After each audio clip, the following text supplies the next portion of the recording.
has updated its most spin-friendly line of rackets for 2026, and today we are playtesting the Extreme MP. And new for 2026 is the high bore technology for better stability and energy transfer. It also has some of the older technologies, including auxetic 2, and some of those spin technologies, the spin grommets, sound grommets, and spin shaft. The specs have remained relatively the same from previous generations. Only thing that I think we kind of noted was that the swing weight maybe bumped down a couple points. It's now around 318. As far as this Extreme MP 2026 goes, how did it work out for you, Tiff? Yeah, right before we came down here, I was actually reading my comments from the previous one just to see my thoughts then to now. And it took me, the previous version, I noted that it took me about an hour or two to get used to the racket. This time, no issues whatsoever. The first time I hit it was when we filmed a quick first impressions with Manish down on the court, and I had no issues. Within minutes, I felt like I was rallying well with this racket. I thought that maybe it wasn't quite as powerful as I remember. I thought that the control levels were better. I wasn't getting balls that were flying so high with my flat game. The Extreme previously, being really spin-centric. I was having no problems with my flat shots whatsoever, but I could add spin, and I was still getting easy depth and decent pace. How did it work out for your game style? You're more of a counter puncher. Use a little bit of spin, but did you find that there was plenty of access to spin? I did find there was plenty of access to spin, and I felt like this racket really excelled when I was going cross court, or if I was playing the same direction the ball came in. I thought that I could be very consistent. I could mix up with my depth pretty easily. I could hit the deep ball, I could hit a short angle ball. Where I did have some struggles though is if I was trying to change the direction of the ball. If a heavy hit shot came to me from cross court and I trying to go up the line, there were times I was having some troubles keeping that on target, and I wasn't getting the ball to go quite the direction I wanted to go, and I was being more conservative, and then probably instead of going up the line, playing the ball down the middle instead. Now, as far as string preferences, was there any string combination you liked in this racket? I tried it with the Lynx Tour, and I thought that was I think Lynx Tour is probably my favorite head string in the lineup, and it worked really well in this racket. I loved the feel that I was getting off of it. I think all of the high bore rackets have a nice feel. This one was dampened, but not too dampened. Now, you're no stranger to spin. It's a really big part of your game. How did this Extreme MP work out for you? Yeah, I love this racket, all the different generations before, because of the great access to spin, and I felt like much of the same with this racket. I think this new generation, as far as playability, didn't really change much for me compared to the previous version. This one does feel a little bit more whippy, which I like. Just feels like it comes through contact faster, and with that really open string pattern, I'm getting a lot of spin on my shots.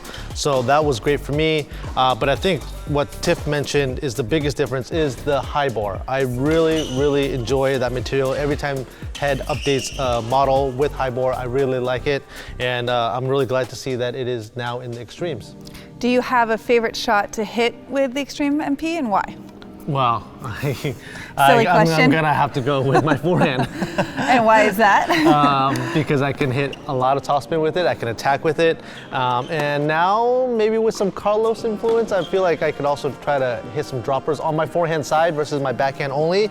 And with high bore, I feel very connected to my shots, and it still doesn't feel too stiff. Was there any big changes from the previous generations that you noted? No, besides the paint job. I love the paint job. I think it looks awesome. Playability-wise, not really. Any rackets you'd compare it to?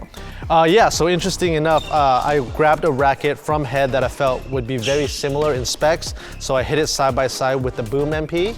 And this racket just feels like it's got more power than that racket. It also feels more stable, where the Boom MP feels, I say, a bit more comfortable.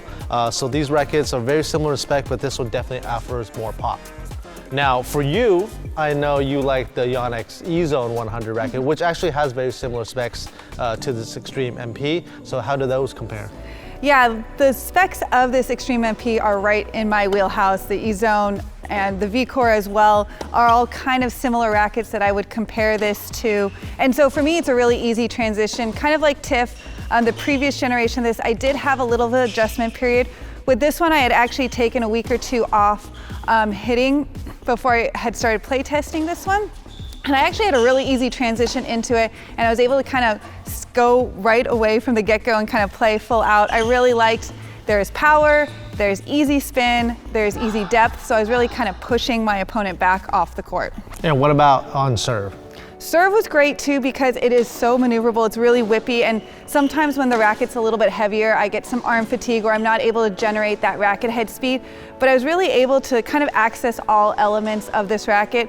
There was easy power, and I was noticing with my Zenith data that I was getting kind of on the higher end, easily in the low 90s without much effort, which is very appreciated, but I also had that access to spin, so I was kind of slicing that ball out wide on first serves to kind of mix it up. And then one of my important things that I always look for is on second serves, which sometimes I can get tight on.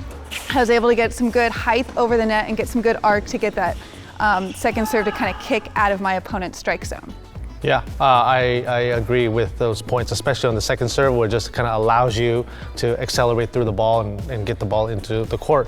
Now, I know you typically prefer your backhand versus your forehand on most rackets. Do you have a preference with this one?